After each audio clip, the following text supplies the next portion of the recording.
और हिमाचल प्रदेश में सुक्खू सरकार पर मंडरा रहे खतरे के बीच अब ये भी बात कर लेते हैं कि राज्यसभा चुनाव के नतीजे कैसे रहे। हिमाचल में राज्यसभा की एक सीट के लिए हुए चुनाव में बीजेपी के हर्ष महाजन ने बाजी मार ली, वहीं कांग्रेस के अभिषेक मनु सिंघवी को हार का सामना करना पड़ा। किस्मत ने भी हर्ष महाजन का साथ दिया। दोनों नेताओं को 34-34 वोट मिले। बाद में पर्ची के जरिए हुए ड्रॉ में हर्ष महाजन जीत गए। हिमाचल प्रदेश में विधानसभा के सदस्यों की संख्या 68 है और जिसमें बहुमत के लिए जो मैजिकल फिगर है, जो वोट की संख्या वो 35 है, लेकिन दोनों ही उम्मीदवारों को 34 वोट मिले, जिसके बाद उनकी हार जीत का फैसला पर्ची पर नाम लिखकर किया गया। और इसी के साथ बीजेपी ने हिमाचल प्रदेश में असंभव सी दिखने वाली सीट को भी हकीकत में तब्दील कर दिया।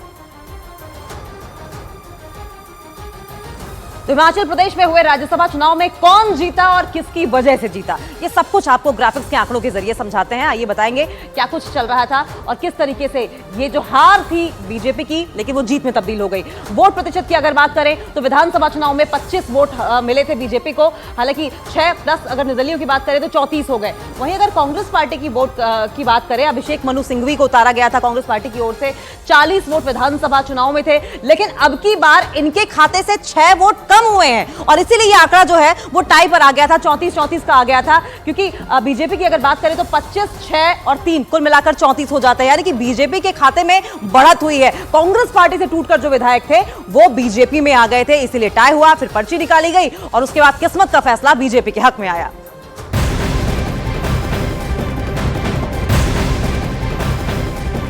और इस वक्त एक और ब्रेकिंग न्यूज की बात कर लेंगे और ये बड़ी खबर उत्तर प्रदेश से आ रही है। राज्यसभा के रण में बीजेपी ने आज बम्पर जीत हासिल की है। उत्तर प्रदेश में तमाम सियासी उलटफेर के बीच बीजेपी 8 सीटों पर अपने उम्मीदवार जिताने में कामयाब रही है। समाजवादी पार्टी के विधायकों की क्रॉस वोटिंग के चलते बीजेपी के 8 उम्मीदवारों ने जीत हासिल कर ली है, जबकि समाजवादी पार्टी के 2 उम्मीदवारों को जीत मिली है।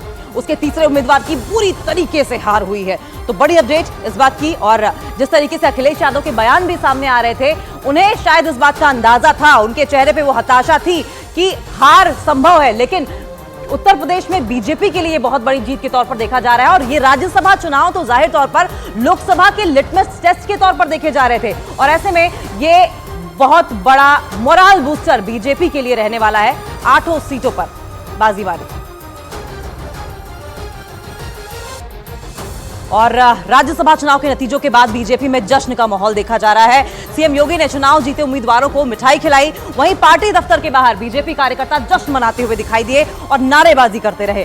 राज्यसभा चुनाव में 8 पर बीजेपी और समाजवादी पार्टी ने 2 सीटों पर कब्जा जमाया है और 8 सीट की तो उम्मीद भी नहीं थी। हालांकि कॉन्फिडेंस बार बार पार्टी की ओर से जताया जा रहा था कि 8 सीटें कोशिश करेंगे कि हम लेकर आए। सीएम योगी ने मिठाई खिलाई है, बीजेपी कार्यकर्ताओं का जश्न देखा जा रहा है। वहीं 8 सीटों पर बीजेपी की जीत के बाद किस तरीके से तमाम जो कार्यकर्ता है मुख्यमंत्री योगी आदित्यनाथ के साथ मौजूद दिखाई दिए। और उत्तर प्रदेश में राज्यसभा की 10 सीटों पर हुए चुनाव पर सबकी निगाहें टिकी हुई थी। खासकर अगर बात करें तो 10वीं सीट को लेकर संशय बना हुआ था कि आखिर कौन सी पार्टी है जो बाजी मारेगी इस सीट पर। आइए हम आपको ये भी बताते हैं कि किस पार्टी से कौन कौन जीता है, किसने बाजी मारी है। इंफॉर्मेशन वॉल पर नजर डालिए। सुधांशु त्रिवेदी जीत गए हैं, वहीं आरपीएन सिंह जीते हैं, अमरपाल मौर्य की जीत हुई है, तेजवीर सिंह जीत गए हैं, नवीन जैन जीते हैं, साधना सिंह जीती हैं, संगीता बलवंत जीत गई हैं, संजय सेठ भी जीते हैं। और ये जो तमाम विधायक हैं ये बीजेपी खाते से हैं। वहीं जया बच्चन को भी जीत मिली है समाजवादी पार्टी, आलोक रंजन को हार मिली है, रामजी लाल सुमन को भी जीत मिली है। और वहीं राज्यसभा चुनाव में अपने सभी उम्मीदवारों की जीत पर सीएम योगी ने ट्वीट करके बधाई दी है। सोशल मीडिया एक्स पर उन्होंने लिखा है कि उत्तर प्रदेश से राज्यसभा के द्विवार्षिक चुनाव में विजयी होने वाले बीजेपी के सभी सम्मानित प्रत्याशियों को हार्दिक बधाई। पूर्ण विश्वास है कि आदरणीय प्रधानमंत्री श्री नरेंद्र मोदी जी के नेतृत्व में आप सभी अंत्योदय के प्रण और विकसित भारत के संकल्प की सिद्धि में सहायक होंगे। आप सभी के उज्जवल कार्यकाल के लिए मंगल कामनाएं। और उधर 8 सीटों पर जीत के बाद बीजेपी में जश्न का माहौल है। डिप्टी सीएम केशव प्रसाद मौर्य ने कहा कि कांग्रेस और समाजवादी पार्टी अपने विधायकों को संभाल नहीं पाई। वहीं ब्रजेश पाठक ने कहा कि विपक्ष हताश है। अपनी पार्टी को एकजुट रखने में विफल रही है, तो ये सपा की कमियां है, भाजपा की कमियां नहीं है। कांग्रेस अगर अपने सरकार वाले राज्य में हार गई और भाजपा के वहाँ राज्यसभा सांसद जीत गए, तो यह निश्चित तौर से सपा और कांग्रेस दोनों अपने दलों को संभाल नहीं पा रहे हैं, अपने विधायकों को संभाल नहीं पा रहे हैं और इसके कारण इनकी पराजय हुई है और भारतीय जनता पार्टी की ये ऐतिहासिक जीत है। विपक्ष हताश है और इस प्रकार का जिस प्रकार का आरोप प्रत्यारोप लगा रहे हैं ये लोकतंत्र में जायज़ नहीं है। चुनाव में जिसकी जहां इच्छा होती वहां वोट देते हैं और माननीय मोदी जी का जो विकसित भारत का संकल्प है उस संकल्प के साथ सभी माननीय विधायकगणों ने तय किया कि बीजेपी के 8 राज्यसभा सांसद बनने चाहिए। उस दिशा में सभी लोगों ने अपना आशीर्वाद प्रदान किया है। और इस बंपर जीत के बाद बीजेपी का मनोबल बढ़ा हुआ दिखाई दे रहा है। राज्यसभा चुनाव जीतने के बाद बीजेपी प्रत्याशी आरपीएन सिंह ने समाजवादी पार्टी पर हमला बोला और लोकसभा चुनाव में उत्तर प्रदेश की सभी 80 सीटों पर जीत का दावा किया है, क्लीन स्वीप का दावा किया है।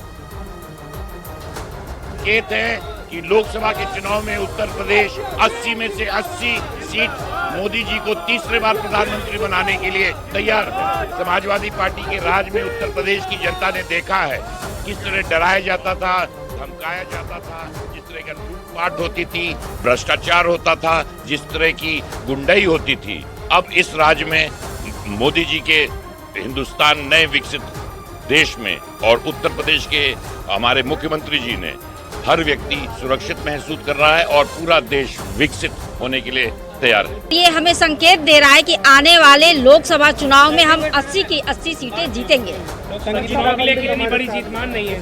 बिल्कुल, ये जीत एक बम्पर जीत है और आने वाले समय में 80 की 80 सीटें हम जीतेंगे, ये इसका संकेत है। और राज्यसभा चुनाव में समाजवादी पार्टी के 7 विधायकों ने बीजेपी के पक्ष में वोटिंग की, जिसके बाद समाजवादी पार्टी बीजेपी पर हमलावर दिखाई दे रही है। समाजवादी पार्टी बीजेपी पर पैसे और ताकत का दुरुपयोग करने का आरोप लगा रही है।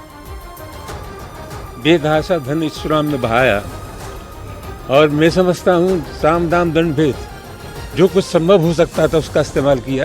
ये जनतंत्र के लिए बहुत घातक है।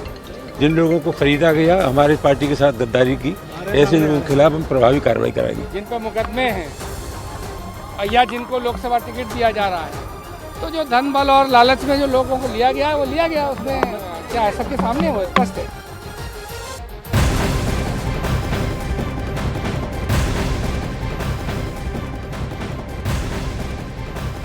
और उधर राज्यसभा चुनाव में सभी उम्मीदवारों की जीत का श्रेय सीएम योगी आदित्यनाथ और उनके मास्टर प्लान को दिया जा रहा है। बताया गया